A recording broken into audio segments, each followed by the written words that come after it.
ಏನು ಮಾಡಿ ಏನು ಪ್ರಯೋಜನ ಇಲ್ಲ ಸರ್. ಹಿಂದಿನ ದಿನ ಎಷ್ಟು ಎಣ್ಣೆ ಹಂಚ್ತೀವಿ, ಎಷ್ಟು ನೋಟ್ ಅವ್ರ ಕೈ ಕೊಡ್ತೀವಿ, ಅದು ಬಹಳ ಚೆನ್ನಾಗಿ ವರ್ಕೌಟ್ ಆಗುತ್ತೆ. ನಡುಗು ಬಿಡಬೇಕು. ಬೇರೆ ನಾಯಕರುಗಳು ಇರೋರು ನಡು ಜನ ಇಷ್ಟು ಪವರ್ ಇದೆಯಾ ಜನಕ್ಕೆ ಅನ್ನೋ ತರ ನಾವೊಂದು ಆತರ ಒಂದು ಪ್ರೊಟೆಕ್ಟ್ ಮಾಡಬೇಕಾಗತ್ತೆ. ಯಾಕಂದ್ರೆ ಇದೆಲ್ಲ ಇದು ದೊಡ್ಡ ಲೆವೆಲ್ಗೆ ಟಾಕ್ ಆಗ್ಬೇಕು. ಇಡೀ ಇಂಡಿಯಾ ಲಕ್ಷಾಂತರ ಕೋಟಿ ಇದೆ. ಬರೀ ಟ್ಯಾಕ್ಸ್ ಮನಿ ಬಿಟ್ಬಿಡಿ, ಅರಣ್ಯ ಸಂಪತ್ತು ಎಷ್ಟಿದೆ, ಖನಿಜ ಸಂಪತ್ತು ಎಷ್ಟಿದೆ, ಈ ದೇಶನೇ ನಿಮ್ಮದು. ಲಕ್ಷಾಂತರ ಕೋಟಿ ದುಡ್ಡಿದೆ. ಅದನ್ನ ಕರೆಕ್ಟ್ ಸಿಸ್ಟಮ್ಯಾಟಿಕ್ ಟೆಕ್ನಾಲಜಿಲಿ ಯೂಸ್ ಮಾಡ್ಕೊಳ್ಳಿ. ನೀವು ಯಾವ ಪ್ರಜಾಕಿರಿ ನಾವ್ರಿ ಪ್ರಜಾಕ್ಕೆ ನಮ್ಮನ್ನು ಎಲೆಕ್ಟ್ ಮಾಡಿದ್ದಾರೆ ಜನ. ಬಂಧುಗಳೇ ನಮಸ್ಕಾರ, ಹೇಗಿದ್ದೀರಿ ಎಲ್ರು? ನಾನು ಸುಬ್ರಹ್ಮಣ್ಯ ಎಸ್ ಹಂಡಿಗೆ. ಚುನಾವಣೆಗೆ 1 ತಿಂಗಳು ಬಾಕಿ ಇದೆ. ಒಂದು ರೀತಿಯಲ್ಲಿ ಸಮಯ ಹೇಗಪ್ಪ ಅಂದ್ರೆ ನಮ್ಮ ಭವಿಷ್ಯವನ್ನ ನಾವೇ ನಿರ್ಧರಿಸಿಕೊಳ್ಳುವಂತ ಸಮಯ. ನೀವು ಮತ್ತೊಮ್ಮೆ ಲಂಚಬಾಕರನ್ನು, ಭ್ರಷ್ಟರನ್ನು, ಅದಕ್ಷರನ್ನು ವಿಧಾನಸೌಧಕ್ಕೆ ಕಳಿಸ್ಕೊಟ್ರೆ ವರ್ಷ ಪೂರ್ತಿ ಬಾಯಿ ಬಡ್ಕೊಳ್ತಾ ಕುತ್ಕೋಬೇಕು ಬಿಟ್ರೆ ನಿಮ್ಗೆ ಯಾವುದೇ ಪ್ರಯೋಜನ ಆಗೋದಿಲ್ಲ. ಕುಕ್ಕರ್ ಕೊಟ್ರು, ಸೀರೆ ಕೊಟ್ರು, ಪಂಚೆ ಕೊಟ್ರು, ಟಿವಿ ಕೊಟ್ರು ಅಂತೇಳಿ ಓಟ್ ಹಾಕಿದ್ರಿ ಅಂದ್ರೆ ನೀವು ಆಮೇಲೆ ಅವ್ರನ್ನ ಪ್ರಶ್ನೆ ಮಾಡುವಂತ ಯಾವುದೇ ನೈತಿಕ ಹಕ್ಕು ಇರೋದಿಲ್ಲ. ಆ 5 ವರ್ಷ ಅವಧಿ ಇರುತ್ತಲ್ಲ, ಈ ಕುಕ್ಕರ್ ಕೊಟ್ಟು ಹೋದವರು ಮತ್ತೆ ನಿಮ್ ಮನೆ ಕಡೆ ಬರೋದಿಲ್ಲ, ಯಾವ ಕೆಲಸನೂ ಮಾಡ್ಕೊಡೋದಿಲ್ಲ. ಮತ್ತೆ 5 ವರ್ಷ ಆದ್ಮೇಲೆ ಅದೇ ಕುಕ್ಕರ್ ಇಟ್ಕೊಂಡು, ಅದೇ ಸೀರೆ ಇಟ್ಕೊಂಡು, ಅದೇ ಪಂಚೆ ಇಟ್ಕೊಂಡು ನಿಮ್ ಮನೆ ಬಳಿ ಬರ್ತಾರೆ ಬಿಟ್ರೆ ನಿಮ್ಗೆ ಯಾವುದೇ ಪ್ರಯೋಜನ ಆಗೋದಿಲ್ಲ. ಈ ಕಾರಣಕ್ಕಾಗಿ ಮತ್ತೆ ಹೇಳ್ತಾ ಇರೋದು, ದಯವಿಟ್ಟು ಚುನಾವಣೆ ಸಂದರ್ಭದಲ್ಲಿ ಆಮಿಷಕ್ಕೆ ಒಳಗಾಗಬೇಡಿ. ಮಾತಿನ ನಡುವೆ ಒಂದಷ್ಟು ಜನರಿಗೆ ಸಹಜವಾಗಿ ಪ್ರಶ್ನೆ ಇದ್ದೇ ಇರುತ್ತೆ. ಏನು ಹಾಗೆ, ಬಿನು ಹಾಗೆ, ಸಿನು ಹಾಗೆ, ಎ ಬಿಟ್ರೆ ಬಿ, ಬಿ ಬಿಟ್ರೆ ಸಿ, ಇದನ್ನ ಬಿಟ್ರೆ ನಮ್ಗೆ ಆಯ್ಕೆನೆಲ್ಲ ಯಾರಿಗೆ ಓಟ್ ಹಾಕೋದು ಅನ್ನೋಂಥ ಪ್ರಶ್ನೆ ಇರುತ್ತೆ. ಸ್ವಲ್ಪ ಯೋಚನೆ ಮಾಡಿ. ಒಂದಷ್ಟು ಆಲ್ಟರ್ನೇಟಿವ್ ವೇದಿಕೆಗಳು, ಆಲ್ಟರ್ನೇಟಿವ್ ಆಯ್ಕೆಗಳು ಇತ್ತೀಚೆಗೆ ಸೃಷ್ಟಿ ಆಗ್ತಿದ್ದಾವೆ. ಅದರಲ್ಲಿ ಒಂದು ಪ್ರಜಾಕೀಯ ಕಾನ್ಸೆಪ್ಟ್ ಬಹಳ ದಿನ ಆಯ್ತು, ನಿಮಗೆ ತುಂಬಾ ಜನರಿಗೆ ಗೊತ್ತಿರ್ಲಿಕ್ಕಿಲ್ಲ. ಪ್ರಜಾಕೀಯವನ್ನ ರೆಪ್ರೆಸೆಂಟ್ ಮಾಡುವಂತ ಜನಪ್ರತಿನಿಧಿ ಒಬ್ಬರಿದ್ದಾರೆ, ಅಥವಾ ಕೆಲಸಗಾರರು ಒಬ್ಬರಿದ್ದಾರೆ. ಅರೇಹಳ್ಳಿ ಎನ್ನುವಂತ ಗ್ರಾಮ ಪಂಚಾಯತಿಯಲ್ಲಿ ಚೇತನ್ ಅರೇಹಳ್ಳಿ ಎನ್ನುವಂತ ಗ್ರಾಮ ಪಂಚಾಯತ್ ಸದಸ್ಯರು ಒಬ್ಬರಿದ್ದಾರೆ. ಪ್ರಜಾಕೀಯ ಹೇಗೆ ಕೆಲಸ ಮಾಡ್ತಿದೆ ಅನ್ನೋದನ್ನ ಒಂದು ತಕ್ಕ ಮಟ್ಟಿಗೆ ಅವ್ರು ತೋರಿಸ್ಕೊಡುವಂತ ಕೆಲಸವನ್ನು ಮಾಡ್ತಾ ಇದ್ದಾರೆ. ಇವತ್ತು ನಾನು ಇದೇ ಪ್ರಜಾಕೀಯಕ್ಕೆ ಸಂಬಂಧಪಟ್ಟ ಹಾಗೆ ಒಂದಷ್ಟು ಹೊತ್ತುಗಳ ಕಾಲ ಮಾತಾಡ್ತಾ ಹೋಗ್ತೀನಿ. ನಾನು ರಾಜಕೀಯಕ್ಕೆ ಸಂಬಂಧಪಟ್ಟಾಗ ಏನೇ ಕಂಟೆಂಟ್ ಹಾಕಿದ್ರು ಉಪೇಂದ್ರ ಅವ್ರು ಇಂಟರ್ವ್ಯೂ ಮಾಡಿ ಅಂತ ಕೇಳ್ತಾ ಇದ್ರಿ. ಸ್ವತಃ ಉಪೇಂದ್ರ ಅವರಿದ್ದಾರೆ. ನಿಮ್ಮೆಲ್ಲ ಪ್ರಶ್ನೆಗಳಿಗೂ ಕೂಡ ಉತ್ತರವನ್ನ ಕೊಡ್ತಾ ಹೋಗ್ತಾರೆ, ಮಾತಾಡ್ತಾ ಹೋಗ್ತೀವಿ. ಸರ್, ಕಾರ್ಯಕ್ರಮಕ್ಕೆ ಆತ್ಮೀಯ ಸ್ವಾಗತ. ಹೇಗಿದ್ದೀರಿ ಸರ್? ಚೆನ್ನಾಗಿದ್ದೀನಿ ಸರ್. ಈಗ ನಾನು ನೋಡ್ತಾ ಇದ್ದೆ, ಎಲೆಕ್ಷನ್ ಟೈಮಲ್ಲಿ 1 ತಿಂಗಳು ಬಾಕಿ ಇರೋ ಟೈಮಲ್ಲಿ ಎಲ್ಲರ ಮುಖದಲ್ಲಿ ಟೆನ್ಷನ್ ಕಾಣ್ತಾ ಇದೆ, ಲೀಡರ್ಗಳ ಮುಖದಲ್ಲಿ, ಬೇರೆ ಮುಖದಲ್ಲಿ. ಬಟ್ ನಿಮ್ ಮುಖದಲ್ಲಿ ಟೆನ್ಷನ್ ಕಾಣಿಸ್ತಿಲ್ಲ ನನಗೆ.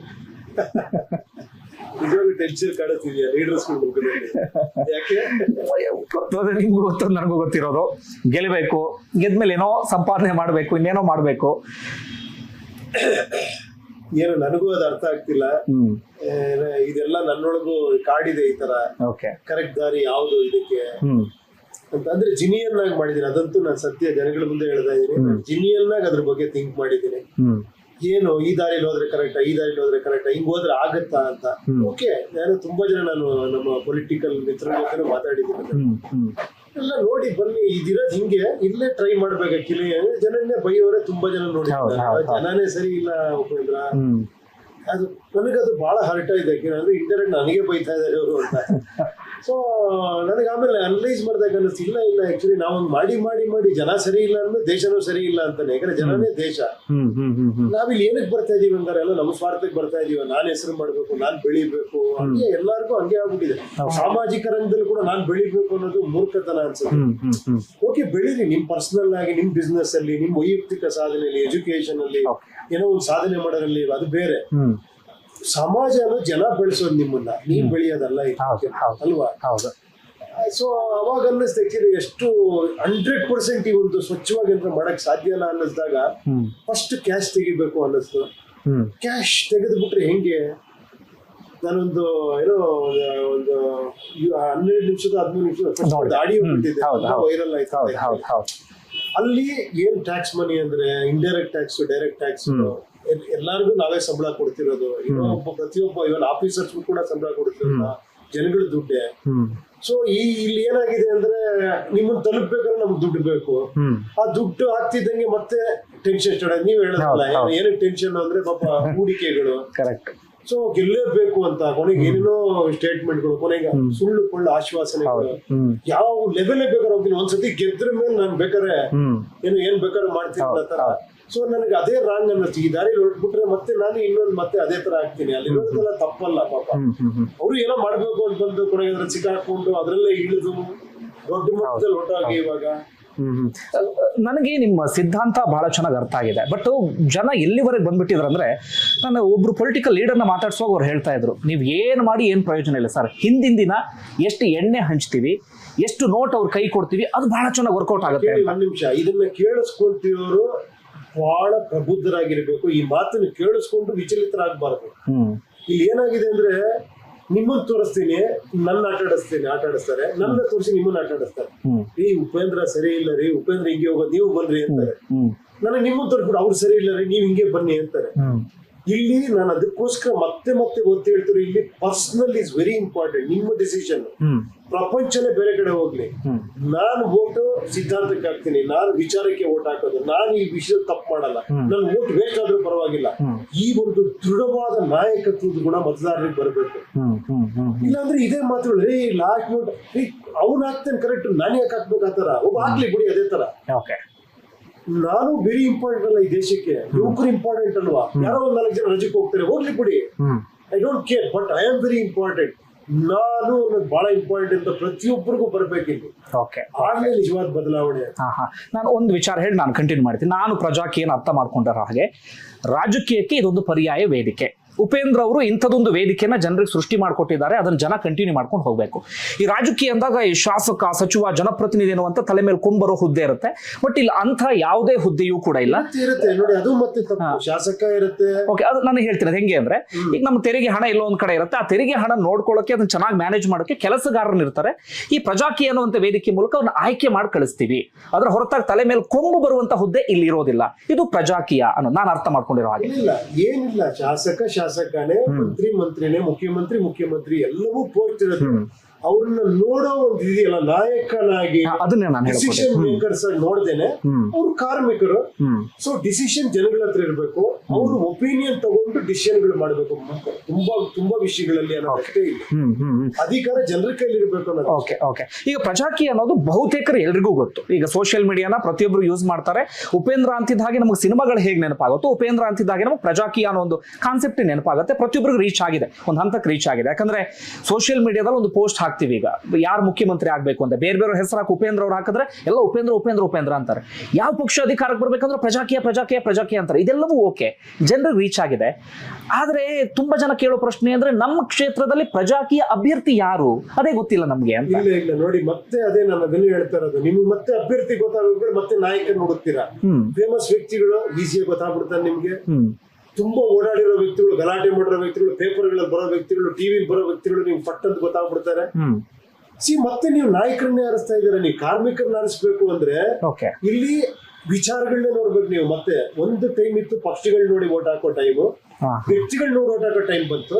ನಾನು ಇನ್ನೂ ಮುಂದೆ ಹೋಗಿ ನೀವು ವಿಚಾರಗಳನ್ನ ಓಟ್ ಹಾಕಿ, ಅಲ್ಲಿ ಯಾವ ವ್ಯಕ್ತಿನೇ ಬರ್ಲಿ, ಏನ್ ಹೇಳಿ, ನನ್ನ ಮನೆಗೆ ಯಾರು ಕೆಲಸಗಾರ ಬರ್ತಾನೆ ಅಂತಲ್ಲ, ನಂದೊಂದು ಸೆಟ್ ಆಫ್ ಐಡಿಯಾಲಜಿ ಇದೆ, ನಂದೊಂದು ಸೆಟ್ ಆಫ್ ವರ್ಕ್ ಇದೆ, ಹಿಂಗೆ ಮಾಡ್ಬೇಕು, ನೀನು ಹಿಂಗ್ ಕೆಲಸ ಮಾಡಬೇಡಪ್ಪ, ನಮ್ಮ ಮನೆಗೆ ನೀನು 9 ಗಂಟೆಗೆ ಬರ್ಬೇಕು, ಈ ಚಿತ್ರ ಕೆಲಸ ಮಾಡ್ಬೇಕು, ಇದನ್ನ ಹಿಂಗೆ ಪಾರದರ್ಶಕ ಕೆಲಸ ಮಾಡ್ಬೇಕು, ಇಷ್ಟು ದುಡ್ಡು ಕೊಡ್ತೀನಿ, ಹಿಂಗೆ ಇದು ಕರೆಕ್ಟ್ ಲೆಕ್ಕ ಕೊಡ್ಬೇಕು, ಬಿಲ್ಗಳು ಕೊಡ್ಬೇಕು, ಎಲ್ಲ ಕೊಟ್ಟು ನಾನೊಬ್ರು ಕೆಲಸ ಕೊಡ್ತೀನಿ. ಕರೆಕ್ಟ್ ಅಲ್ವಾ? ನೀವು ಹಂಗೆ ಅಲ್ವಾ? ನಿಮ್ಗೆ ಕಂಪನಿ ಇದೆ, ನೀವು ಹೇಳ್ತೀರಿ ನೋಡಪ್ಪ 9 ಗಂಟೆಗೆ ಬರ್ಬೇಕು, ಇಂಟರ್ವ್ಯೂ ಇದ್ರೆ ನೀವು 6 ಗಂಟೆಗೂ ಬರ್ಬೇಕು, ನೀನ್ ಕ್ಯಾಮ್ರಾ ತಗೊಂಡ್ಬರ್ಬೇಕು, ನೀನ್ ಲೈಟಿಂಗ್ ಹಿಂಗ್ ಮಾಡ್ಬೇಕು, ಇದೆಲ್ಲ ಹೇಳ್ತಿರಲ್ವಾ? ಎಲ್ಲರೂ ಅವ್ರವ್ರ ಜೀವನದಲ್ಲಿ ಜವಾಬ್ದಾರಿ ತಗೊಳ್ತಾರೆ. ಇದನ್ನು ಒಂದ್ ಮನೆ ತರ ತಗೊಳ್ಳಿ. ನಮ್ ದೇಶನೂ ಕೂಡ, ನಮ್ ರಾಜ್ಯನೂ ಕೂಡ ನಮ್ದೇ ಮನೆ, ಅದು ನಮ್ದೇ ಹಣ ಇರೋದು, ನಾವೇ ತುಂಬಾ ಜನ ಕೆಲಸಗಾರ ಇಟ್ಕೊಂಡಿದ್ವಿ. ಇಲ್ಲಿ ಇನ್ವಾಲ್ವ್ ಆಗುವಂತ ಟೆಕ್ನಾಲಜಿ ಇದ್ದಾಗ ಈಸಿಯಾಗಿ ಇನ್ವಾಲ್ವ್ ಆಗ್ತಿರಲ್ವಾ?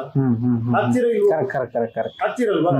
ಇಷ್ಟೇ ಹೇಳ್ತಿರೋದು. ಆತರ ಒಂದು ಟೆಕ್ನಾಲಜಿ ಇಟ್ಕೊಂಡು ಮಾಡ್ಬೇಕು. ನಿಮ್ಗೆ ಯಾವ ವ್ಯಕ್ತಿ ಬಂದ್ರೆ ಇಂಪಾರ್ಟೆಂಟ್ ಅಲ್ಲ. ಅಂದ್ರೆ ನಾನೀಗ ಅರ್ಥ ಮಾಡ್ಕೊಂಡ ಹಾಗೆ, ಈ ವೋಟ್ ಮಾಡಕ್ ಹೋಗೋ ಟೈಮಿಗೆ ನೀವು ಯಾವ ಅಭ್ಯರ್ಥಿ ಯಾರು ಅಂತ ನೋಡೋದಕ್ಕೆ ಹೋಗ್ಬೇಡಿ, ಪ್ರಜಾಕೀಯ ಅನ್ನೋ ಕಾನ್ಸೆಪ್ಟ್ ವೋಟ್ ಮಾಡಿ. ಹೌದೌದು, ಅದನ್ನ ಫಸ್ಟ್ ತಿಳ್ಕೊಳ್ಳಿ, SOP ತಿಳ್ಕೊಳ್ಳಿ. ಒಂದೇ ಒಂದು 10 ನಿಮಿಷ ಟೈಮ್ ಕೊಟ್ಟು ನೀವು ವೋಟ್ ಮಾಡಕ್ ಮುಂಚೆ UPP ಆಪ್ ವೆಬ್ಸೈಟ್ ಅಥವಾ ನಿಮ್ ಮೊಬೈಲ್ ಎಲ್ಲ ಇದೆ, ಆಂಡ್ರಾಯ್ಡ್, ಐಫೋನ್ ಎರಡರಲ್ಲೂ ಇದೆ. UPP ಓಪನ್ ಮಾಡಿ ಒಂದ್ಸತಿ ಕೇಳಿ ಅಟ್ಲೀಸ್ಟ್. ಆಮೇಲೆ ಒಂದು SOP ನೋಡಿ, ಹಿಂಗ್ ಕೆಲಸ ಮಾಡ್ಬೇಕು ಅಂತ. ಆಮೇಲೆ ಅಲ್ಲಿ ಹೇಳಿದೀವಿ, ನೀವು ಜವಾಬ್ದಾರಿ ತಗೊಂಡ್ರೆ ಮಾತ್ರ ಪ್ರಜಾಕೀಯ ವೋಟ್ ಹಾಕಿ. ಯಾಕಂದ್ರೆ ತಗೊಳ್ಳಲ್ಲ, ನಾನು ಸುಮ್ನೆ ವೋಟ್ ಹಾಕ್ತೀನಿ ರಾಜಕೀಯದವ್ರ ತರ ಎಲ್ಲ ಅವ್ರು ಮಾಡ್ಕೊಳ್ಳಿ ಅಂದ್ಬಿಟ್ರೆ ಇಲ್ಲಿರೋರು ಕರಪ್ಟ್ ಆಗ್ತಾರೆ, ಇಲ್ಲಿರೋರು ಜಂಪ್ ಆಗ್ತಾರೆ. ದುಡ್ಡು ಇಸ್ಕೊಂಡು ಇಲ್ಲಿ ಬೇರೆ ಕಡೆ ಜಂಪ್ ಆಗಕ್ಕಾಗಲ್ಲ ಅಂತ ಏನ್ ಹೇಳಕ್ಕಾಗಲ್ಲ ಅಲ್ವಾ. ನಾಳೆ ಅವ್ರು ನನ್ನೇ ಬೈಬೋದು, ಯಾವ ಪ್ರಜಾಕಿರಿ ನಾವ್ರಿ ಪ್ರಜಾಕ್ಕೆ ನಮ್ಮನ್ನ ಎಲೆಕ್ಟ್ ಮಾಡಿದಾರೆ ಜನ, ಅವ್ ಯಾರೇ ಉಪೇಂದ್ರ ಡಿಕ್ಟೇಟರ್ ತರ ಮಾತಾಡ್ತಾನ ಅವನು ಅಂತ ಹೇಳ್ಬೋದು ನನಗೆ. ಸಿ ಅವಾಗ್ನಲ್ಲಿ ನಿಮ್ ಸಪೋರ್ಟ್ ಬೇಕು. ನಾನು ನಿಮ್ಮನ್ನ ನಂಬಿ ಮಾಡ್ತಿರೋದು, ನನ್ನ ಜೊತೆ ಬಂದಿರೋ ನಂಬಿ ಅಲ್ಲ. ನಾನು ಮತದಾರರ ಪಕ್ಷ, ಇದು ಮತದಾರರ ಜೊತೆ ನಾನು ಹೇಳ್ತೀನಿ ಯಾವಾಗ್ಲೂ. ಅದಕ್ಕೆ ನಾನು ಎಲೆಕ್ಷನ್ ಯಾಕೆ ನಿಲ್ಲಲ್ಲ ಅಂತೀನಿ ಅಂದ್ರೆ, ನಾನ್ ಮತ್ತೆ ಇವ್ರ ಜೊತೆ ಸೇರ್ಕೊಂಡ್ಬಾರ್ದು ಅಭ್ಯರ್ಥಿಯಾಗಿ. ನಾನು ಕೊನೆವರೆಗೂ ಮತದಾರರ ಜೊತೆ ನಿಂತ್ಕೊಬೇಕು, ಮತದಾರ ರೈಟ್ಸ್ ಗೋಸ್ಕರ ಹೋರಾಡಬೇಕು ನಾನು. ಬಿಕಾಸ್ ಟ್ಯಾಕ್ಸ್ ಪೇಯರ್ಸ್ ಅವ್ರು ರಾಜರಾಗಬೇಕು. ನಾಳೆ ಅಂದ್ರೆ ತಪ್ಪು ಮಾಡೋದ್ನ ಜನಶಕ್ತಿ ತೋರಿಸ್ಬೇಕಲ್ಲಿ, ನಡಗ್ ಬಿಡ್ಬೇಕು. ಬೇರೆ ನಾಯಕರುಗಳು ಇರೋರು ಜನ ಇಷ್ಟು ಪವರ್ ಇದೆಯಾ ಜನಕ್ಕೆ ಅನ್ನೋ ತರ ನಾವೊಂದು ಆತರ ಒಂದು ಪ್ರೊಟೆಸ್ಟ್ ಮಾಡ್ಬೇಕಾಗತ್ತೆ. ಯಾಕಂದ್ರೆ ಇದೆಲ್ಲ ಇದು ದೊಡ್ಡ ಲೆವೆಲ್ಗೆ ಟಾಕ್ ಆಗ್ಬೇಕು ಇಡೀ ಇಂಡಿಯಾ. ರೈಟ್ ಟು ರೀಕಾಲ್ ಬರ್ಬೇಕು. ಆಕ್ಚುಲಿ ರೈಟ್ ಟು ರೀಕಾಲ್ ಬರಕ್ SOP ಇರ್ಬೇಕು. ಹಿಂಗೆ ಕೆಲಸ ಮಾಡಬೇಕು ಅನ್ನೋದು ಬರ್ಬೇಕು ಇಲ್ಲಿ. ಅಲ್ಲ, ಈ ಕಾನ್ಸೆಪ್ಟ್ ಕೇಳಕ್ ಬಹಳ ಚೆನ್ನಾಗಿದೆ, ಅದ್ಭುತವಾದಂತ ಕಾನ್ಸೆಪ್ಟ್. ನಾನು ಸಣ್ಣ ಉದಾಹರಣೆ ಕೊಡ್ತೀನಿ. ಒಂದು ಗ್ರಾಮ ಪಂಚಾಯತಿ ಚುನಾವಣೆ ಬರುತ್ತೆ. ಆ ಸಂದರ್ಭದಲ್ಲಿ ಒಬ್ಬ ವ್ಯಕ್ತಿ ಗ್ರಾಮ ಪಂಚಾಯತ್ ಚುನಾವಣೆ ಸ್ಪರ್ಧೆ ಮಾಡ್ತಾನೆ. ಯಾಕೆ ಅವನ ಮೇಲೆ ಆತನಿಗೆ ಕಾನ್ಫಿಡೆನ್ಸ್ ಇರುತ್ತೆ ಅಂದ್ರೆ, ಇಡೀ ಊರಿಗೆ ಆತ ನೀರು ಬಿಡ್ತಾ ಇರ್ತಾನೆ, ಎಲ್ರಿಗೂ ನೀರಿನ ವ್ಯವಸ್ಥೆ ಆತನೇ ಮಾಡ್ತಿರ್ತಾನೆ. ಹೀಗಾಗಿ ಆತನಿಗೇನು ಮುಂಚೆ ಆತ ಎಲ್ರಿಗೂ ನೀರಿನ ವ್ಯವಸ್ಥೆ ಮಾಡ್ತಿರ್ತಾನೆ. ಅಲ್ಲಲ್ಲ, ಆತ ಮುಂಚೆ ಅಂದ್ರೆ ಐಡಿಯಾನೇ ಇರ್ಲಿಲ್ಲ ಅವನಿಗೆ. ಎಷ್ಟೋ ವರ್ಷಗಳಿಂದ ಆತನೇ ಬಾವಿ ವ್ಯವಸ್ಥೆ ಮಾಡಿ ಇಡೀ ಊರಿಗೆ ನೀರು ತುಂಬ್ತಾ ಇದ್ದ. ಅವನಿಗೆ ಸಮಾಜ ಸೇವೆ ಅಂತ ಅವ್ನ ಮನಸ್ಥಿತಿ. ಅವನಿಗೆ ಏನನ್ಸುತ್ತೆ, ನಾನು ಎಲೆಕ್ಷನ್ ನಿಂತ್ರೆ ಜನ ಗೆಲ್ಲಿಸ್ತಾರೆ ಅಂತ ಹೇಳಿ. ಬಟ್ ಜನ ಸೋಲ್ಸ್ಬಿಟ್ರು. ಮಾನ್ಯ ದಿನಕ್ಕೆ ಆತ ನೀರು ಕೊಡದೇ ನಿಲ್ಸ್ಬಿಟ್ಟ. ನಾನು ಏನ್ ಕೇಳ್ಕೊಟ್ಟೆ ಅಂದ್ರೆ, ಅಂತವ್ರನ್ನೇ ಗೆಲ್ಸಲ್ಲ ಅಂದಾಗ ಒಂದು ಕಾನ್ಸೆಪ್ಟ್ ಇಟ್ಕೊಂಡು ಹೋಗ್ತೀವಿ ಅಂದಾಗ, ಒಂದ್ ನಿಮಿಷ ಅಲ್ಲೇ ತಪ್ಪು. ಯಾರೋ ಒಬ್ಬ ಸಮಾಜ ಸೇವೆಗೋಸ್ಕರ ನೀರ್ ಕೊಡ್ತಾ ಇದ್ದ, ಎಲೆಕ್ಷನ್ ನಿಂತ, ಸೋಲ್ಸದ್ ಕೂಡಲೇ ನೀರ್ ನಿಲ್ಲಿಸ್ದ ಅಂದ್ರೆ ಅವ್ನು ನೀರ್ ಬಿಟ್ಟಿದ್ದು ಉದ್ದೇಶನೇ ತಪ್ಪು ನನ್ನ ಪ್ರಕಾರ. ಅಲ್ಲ, ಅವನು ಅಷ್ಟು ಬ್ರಹ್ಮ ನಿರಸಾಗ್ಬಿಟ್ಟ. ನಮ್ ವ್ಯವಸ್ಥೆ ಹೀಗಿದೆಯಾ ಅಂತ. ಸೇವೆ ಮಾಡ್ಬೇಕು ನಾನು ಎಕ್ಸ್ಪೆಕ್ಟ್ ಮಾಡಬಾರ್ದು. ಸಿ ನಾನು ಯಾರೋ ಒಬ್ರು ದಾನ ಮಾಡ್ತೀನಿ ಅನ್ಕೊಳ್ಳಿ, ನಾಳೆ ಅವ್ರು ನನಗೆ ಹೆಲ್ಪ್ ಮಾಡ್ತಾರೆ ಮಾಡೋ ದಾನ ಅಲ್ಲ, ಬಿಸ್ನೆಸ್ ಅದು. ನನ್ನ ಹತ್ರ ದೇವ್ರ ಶಕ್ತಿ ಕೊಡಿದ್ರೆ ನನ್ನ 1% ನಾನು ಯಾರಿಗಾರ ಮಾಡ್ತೀನಪ್ಪ, ನನ್ನ ಆತ್ಮತೃಪ್ತಿಗೆ ಅಷ್ಟೇ ಅದು. ನಾನು ಯಾರು ಹೇಳ್ಕೊಳ್ಳೋದು ಬೇಕಾಗಿಲ್ಲ. ಅದು ನಿಜವಾದ ದಾನ, ನಿಜವಾದ ಸಮಾಜ ಸೇವೆ. ಈಗ ಏನಾಗಿದೆ, ಸಮಾಜ ಸೇವೆ ಮಾಡಿ ಅದನ್ನ ನಾನು ತೋರಿಸೋದು, ನೋಡಿ ನಾನು ಇಷ್ಟೆಲ್ಲ ಮಾಡ್ತೀನಿ, ನಂಗೆ ಓಟ್ ಹಾಕಿ, ನಾನು ಇನ್ನೂ ದೊಡ್ಡದಾಗಿ ಮಾಡ್ತೀನಿ. ಅಲ್ಲಪ್ಪ, ಹಂಗಾರೆ ನೀನು ಮಾಡಿದ್ರು ನನ್ನ ಅದ್ರ ಪ್ರಕಾರ ಬಿಸ್ನೆಸ್ ಇನ್ವೆಸ್ಟ್ ಮಾಡ್ತಾ ಇದೀಯಾ? ಇದೇ ತಾನೇ ಇವಾಗ ಆಗಿರೋದು ಬಿಸ್ನೆಸ್ ಪಾಲಿಟಿಕ್ಸ್. ಇದನ್ನ ಒಪ್ಕೋತೀನಿ. ನಾನು ಏನ್ ಕೇಳಕ್ ಹೊರಟೆ ಅಂದ್ರೆ, ಅಂತವ್ರೆ ಗೆಲ್ಲೋದು ಕಷ್ಟ ಅನ್ನುವಾಗ ಈ ವ್ಯವಸ್ಥೆಯಲ್ಲಿ ಒಂದು ಸಿದ್ಧಾಂತ ಇಟ್ಕೊಂಡು ಹೋಗ್ತೀವಿ, ಅಭ್ಯರ್ಥಿ ಯಾರು ಅಂತ ಗೊತ್ತಿರಲ್ಲ ಏನು ಅಂದಾಗ ಗೆಲ್ಬಾರ್ದು ನನ್ನ ಪ್ರಕಾರ. ನಾನು ಹೇಳಿದ್ದು ಅದು ಟ್ರೂತ್ ಅಲ್ಲ ನನ್ನ ಪ್ರಕಾರ. ನಾನು ಅದನ್ನೇ ಮತ್ತೆ ಮತ್ತೆ ಹೇಳ್ತಿರೋದು. ಹೋರಾಟ ಮಾಡ್ಕೊಳ್ಳಿ, ನಿಮ್ ವೈಯಕ್ತಿಕ, ಓಕೆನಾ? ನೀವು ಹೋರಾಟ ಅಂತಂದಿಲ್ಲಿ ಅದನ್ನ ಕ್ರೈಟೀರಿಯಾ ಇಡಬಾರ್ದು. ಇಲ್ಲಿ ನಾನು ಇಷ್ಟೆಲ್ಲ ಹೋರಾಟ ಮಾಡಿದೀನಿ, ನಾನು ಇಷ್ಟೆಲ್ಲ ಜನಕ್ಕೆ ಹೆಲ್ಪ್ ಮಾಡಿ ನನಗೆ ಓಟ್ ಕೊಡಿ. ನೋ, ಅವಾಗ ನೀನ್ ಹೋರಾಟ ಮಾಡಿದ್ದೆಲ್ಲ ನೀನ್ ಬೇರೆ ಪರ್ಸನಲ್ ರೀಸನ್ ಇಟ್ಕೊಂಡೆ. ಸಮಾಜ ಸೇವೆ ಮಾಡಿದೀನಿ, ನಾನು ಇಷ್ಟೆಲ್ಲ ಮಾಡಿದೀನಿ, ನೋಡಿ 1 ಕೋಟಿ ಖರ್ಚು ಮಾಡಿದೀನಿ, ನನ್ಗೆ ಓಟ್ ಮಾಡಿ ಅಂದ್ರೆ ನೀವ್ ಬಿಸ್ನೆಸ್ ಮಾಡ್ದಂಗೆ. ನಾನ್ ಹೇಳ್ತಿರೋದು ಇದೆಲ್ಲ ಬಿಟ್ಬಿಡಿ. ಇದುವರೆಗೂ ನೀವು ಇದನ್ನೇ ನೋಡಿರೋದು. ಬೇಕಾಗಿಲ್ಲ ನಿಮ್ಗೆ. ನಿಮ್ಗೊಂದು ಅದ್ಭುತವಾದ ವ್ಯವಸ್ಥೆ ಇದೆ, ನಿಮ್ಮ ದುಡ್ಡಿದೆ ಇಲ್ಲಿ, ನಿಮ್ಮ ದುಡ್ಡಿರೋದೇ ನಿಮ್ಗೋಸ್ಕರ ಇರೋದದು. ಇಲ್ಲೊಬ್ಬ ಕೆಲಸಗಾರ ಇಟ್ಕೊಳ್ಳಿ, ಏನ್ ಹೇಳಿ, ಲಕ್ಷಾಂತರ ಕೋಟಿ ಇದೆ, ಬರೀ ಟ್ಯಾಕ್ಸ್ ಮನಿ ಬಿಟ್ಬಿಡಿ. ಅರಣ್ಯ ಸಂಪತ್ತು ಎಷ್ಟಿದೆ, ಖನಿಜ ಸಂಪತ್ತು ಎಷ್ಟಿದೆ, ಈ ದೇಶನೇ ನಿಮ್ಮದು. ಲಕ್ಷಾಂತರ ಕೋಟಿ ದುಡ್ಡಿದೆ, ಅದನ್ನ ಕರೆಕ್ಟ್ ಸಿಸ್ಟಮ್ಯಾಟಿಕ್ ಟೆಕ್ನಾಲಜಿಲಿ ಯೂಸ್ ಮಾಡ್ಕೊಳ್ಳಿ ನೀವು. ಅದಕ್ಕೆ ನಿಮ್ ಮುಂದಾಳತ್ವ ಬೇಕು. ವೋಟರ್ಸ್ ಇನಿಷಿಯೇಟಿವ್ ತಗೊಳ್ಬೇಕು, ವೋಟರ್ಸ್ ವಿಚಾರವಂತರಾಗಬೇಕು, ವೋಟರ್ಸ್ ಡಿಸ್ಕಸ್ ಮಾಡ್ಕೊಬೇಕು. ಯುವಕರು ಏನೇನೋ ಮಾತಾಡ್ತೀವಿ ನಾವು, ನಾವೊಂದು 10 ನಿಮಿಷ ಎಲ್ಲ ಸೇರ್ಕೊಂಡು ಮಾತಾಡ್ಬೇಕು. ಹೌದಾ, ಏನೇ ನಾವ್ಯಾಕೆ ಸೇರ್ಬಾರ್ದು? ಯಾವನೇ ಬರ್ಲಿ ನಿಂತ್ಕೊಳ್ಳಿ, ನಾವ್ ಮಾಡ್ಸೋಣ ಕೆಲಸ. ಏನೇ ತಪ್ಪು ಮಾಡ್ಬಾರ್ದು ಅವ್ನು ನಾಳೆ. ಅವಾಗ ಅದು ನಿಜವಾಳು ಏನೇಳಿ ಅವತ್ತು ವೋಟರ್ ಮಲ್ಕೊಂಡ್ಬಿಡ್ತಾನೆ. ನಾನು ಆಟ ಆಡ್ತೀನಿ. ನನಗೆ ನಿಮ್ ಮಾತು ಕೇಳುವಾಗ ನನಗೂ ಥ್ರಿಲ್ ಆಗುತ್ತೆ, ಖುಷಿ ಆಗುತ್ತೆ, ಎಲ್ಲವೂ ಓಕೆ. ಬಟ್ ನಾವ್ ಯಾವ ವ್ಯವಸ್ಥೆಯಲ್ಲಿ ಇದೀವಿ ಅಂದ್ರೆ, ಒಂದು ಉದಾಹರಣೆ ಕೊಡ್ತೀನಿ. ಇತ್ತೀಚೆಗೆ ಒಬ್ಬರು ಶಾಸಕರ ಮನೆಯಲ್ಲಿ ಇಂತಿಷ್ಟು ಕೋಟಿ ಅಂತೇಳಿ ಹಣ ಸಿಕ್ತು, ಲೋಕಾಯುಕ್ತ ಅಧಿಕಾರಿಗಳು ಮನೆ ಮೇಲೆ ರೇಡ್ ಮಾಡಿದ್ರು, ಅವ್ರು ಒಂದಷ್ಟು ದಿನಗಳ ಕಾಲ ತಲೆಮರೆಸ್ಕೊಂಡಿದ್ರು, ಜಾಮೀನ್ ಸಿಕ್ಕ ಮೇಲೆ ಹೊರಗಡೆ ಬರ್ತಾರೆ. ನಮ್ಮ ಜನ ಎಲ್ಲಿವರೆಗೆ ಇದಾರಂದ್ರೆ, ಮನೇಲಿ 8 ಕೋಟಿ ಹಣ ಸಿಕ್ಕಿರುವಂತಹ ಶಾಸಕರನ್ನ ಅದ್ದೂರಿಯಾಗಿ ವೆಲ್ಕಮ್ ಮಾಡ್ತಾರೆ. ನಮ್ಮ ಅಣ್ಣ ಬಂದ್ರು ಅಂತ. ಅಂತವ್ರನ್ನ ವೆಲ್ಕಮ್ ಮಾಡೋ ಪರಿಸ್ಥಿತಿಲಿ ನಾವಿದೀವಿ. ಮೊನ್ನೆ ಸಂತೋಷ್ ಹೆಗ್ಡೆ ಅವರು ಇಂಟರ್ವ್ಯೂ ಹೋಗಿದೆ. ಸಂತೋಷ್ ಹೆಗ್ಡೆ ಅವರು ಒಂದು ಮಾತನ್ನು ಹೇಳ್ತಾ ಇದ್ರು, ಬಹಳ ಚೆನ್ನಾಗಿ ಹೇಳಿದ್ರು. ಜೈಲಿಗೆ ಹೋಗಿ ಬಂದವರನ್ನ ಜನ ಅದ್ಭುತವಾಗಿ ಸ್ವಾಗತಿಸ್ತಾರೆ. ಜೈಲಿಗೆ ಹೋಗಿ ಬಂದ್ಬಿಟ್ರು ಅಂದ್ರೆ ಜನ ಕಿರೀಟ ಹಾಕ್ತಾರೆ, ನಮ್ಮ ನಾಯಕ ಒಂದು ಹೆಜ್ಜೆ ಮುಂದೆ ಹೋಗ್ಬಿಟ್ರು ಅಂತ.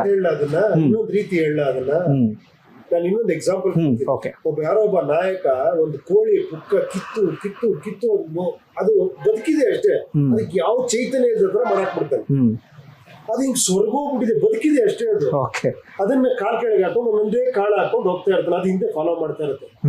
ಟಾರ್ಚರ್ ಕೊಟ್ಟವನ್ನೇ ಫಾಲೋ ಮಾಡ್ಬೇಕಾದ್ರೆ ಅವನೇ ಊಟ ಆಗ್ತಿರೋದು. ಇದನ್ನ ಯಾಕೆ ಈ ರೀತಿ ನೀವು? ನಮ್ಮ ಪರಿಸ್ಥಿತಿ ಹೆಂಗೆ, ನನ್ಗೆ 500 ಕೊಟ್ಟರೆ ನನ್ ದೊಡ್ಡ ವಿಷಯ, ನಾನು ಜೈಕಾರ ಆಗ್ತೀನಿ. ನನಗೆ 500 ರೂಪಾಯಿ ಇಂಪಾರ್ಟೆಂಟ್ ಆಗಿದೆ ನನ್ನ ಬದುಕು. ಹೇಳಿ, ದುಡ್ಡಲ್ಲಿ ಏನ್ ಬೇಕಾದ್ರೂ ಜೈಕಾರ ಹಾಕ್ಸ್ಕೊಳ್ಳೋ ಪರಿಸ್ಥಿತಿ ಬಂದಿದೆ. ಅದನ್ನ ನೀವು ಜನನೇ ಸರಿ ಇಲ್ಲ ಅನ್ನೋದು ತಪ್ಪದು. See why you take one bad example and spread it around all over the country. ಎಲ್ಲರೂ ಸರಿ ಇಲ್ಲ, ಈ ದೇಶನೇ ಸರಿ ಇಲ್ಲ, ಜನನೇ ಸರಿ ಇಲ್ಲ. ಯಾಕೆ ಆತರ ಮಾತಾಡ್ಬೇಕು ನಾವು? ಯಾವ್ದೋ ಒಂದ್ ಸೆಕ್ಟರ್ ಅಲ್ಲಿ ಏನೋ ಪ್ರಾಬ್ಲಮ್ ಇರ್ಬೋದು, ನಾವ್ ಇನ್ನೂ ಪಾಸಿಟಿವ್ ಅನ್ನು ನೋಡೋಣ. ಅದರ್ವೈಸ್ ನೆಗೆಟಿವ್ ನೋಡಿ ನೋಡಿ ನೋಡಿ ಹಂಗೆ ಬಿಟ್ಬಿಡೋಣ, ನಾವು ಮಾತಾಡೋದೇ ಬೇಡ ಅವಾಗ. Yes it is bad, we shall not talk, finish, ಬಿಟ್ಬಿಡಿ, ಹೋಗ್ಲಿ, ಎಲ್ಗೆ ಹೋಗುತ್ತೋ ಹೋಗ್ಲಿ, ಹೋಪ್ಸ್ ಕಳ್ಕೊಂಬಾರ್ದು. ಕರೆಕ್ಟ್. ನೀವ್ ಹೇಳಿದ್ ನನಗೆ ಅರ್ಥ ಆಯ್ತು. ಅಂದ್ರೆ ಈಗ ಯಾರೊಬ್ಬ ಫಾಲೋ ಮಾಡ್ತಾನೆ ಅಂದ್ರೆ ದುಡ್ಡಿಗೋಸ್ಕರ ಫಾಲೋ ಮಾಡ್ತಾನೆ. ಏನೋ 500 ರೂಪಾಯಿ ಸಿಗುತ್ತೆ, 1000 ರೂಪಾಯಿ ಸಿಗುತ್ತೆ. ನೀವು ಅವ್ನು ನೋಡಿ, ನೀವು ಒಳ್ಳೆಯವನು ಕೂಡ ಜನನೇ ಸರಿ ಇಲ್ಲ, ನಾನು ಸರಿ ಇಲ್ಲ ಅಂದ್ರೆ ಏನ್ ಅರ್ಥ ಅದು? ಅವ್ನು ಸರಿ ಇಲ್ಲ ಅಂತ ನೀವ್ ಹೇಳ್ತಾ, ನಿಮ್ಗೆ ರೈಟ್ಸೇ ಇಲ್ಲ ಅವಾಗ ಹೇಳೋದಕ್ಕೆ. ನಾನ್ ಸರಿ ಇನ್ನೊಬ್ಬನಿಗೆ ಹೇಳ್ಬೇಕು. ಒಬ್ಬ ಬುದ್ಧನ ಹತ್ರ ಹೋಗ್ಬಿಟ್ಟು ಒಂದ್ ಮಗುಗೆ ಸ್ವೀಟ್ ತಿನ್ಬೇಡ ಅಂತ ಹೇಳುವ ಅಂದ್ರೆ ಬುದ್ಧ 10 ದಿನ ಟೈಮ್ ತಗೊಂಡ್ರಂತೆ. ನಾನು 10 ದಿನ ಸ್ವೀಟ್ ಬಿಟ್ಬಿಟ್ಟು ನಾನು ಆ ಮಗುಗೆ ಹೇಳ್ತೀನಿ ಅಂತ ಹೇಳಿ, ನಾನ್ ಸ್ವೀಟ್ ತಿನ್ಕೊಂಡು ನನ್ನ ಮಗುಗೆ ಹಿಂಗ್ ಹೇಳಕ್ ರೈಟ್ಸ್ ಇದೆ ನನಗೆ ಅಂತ.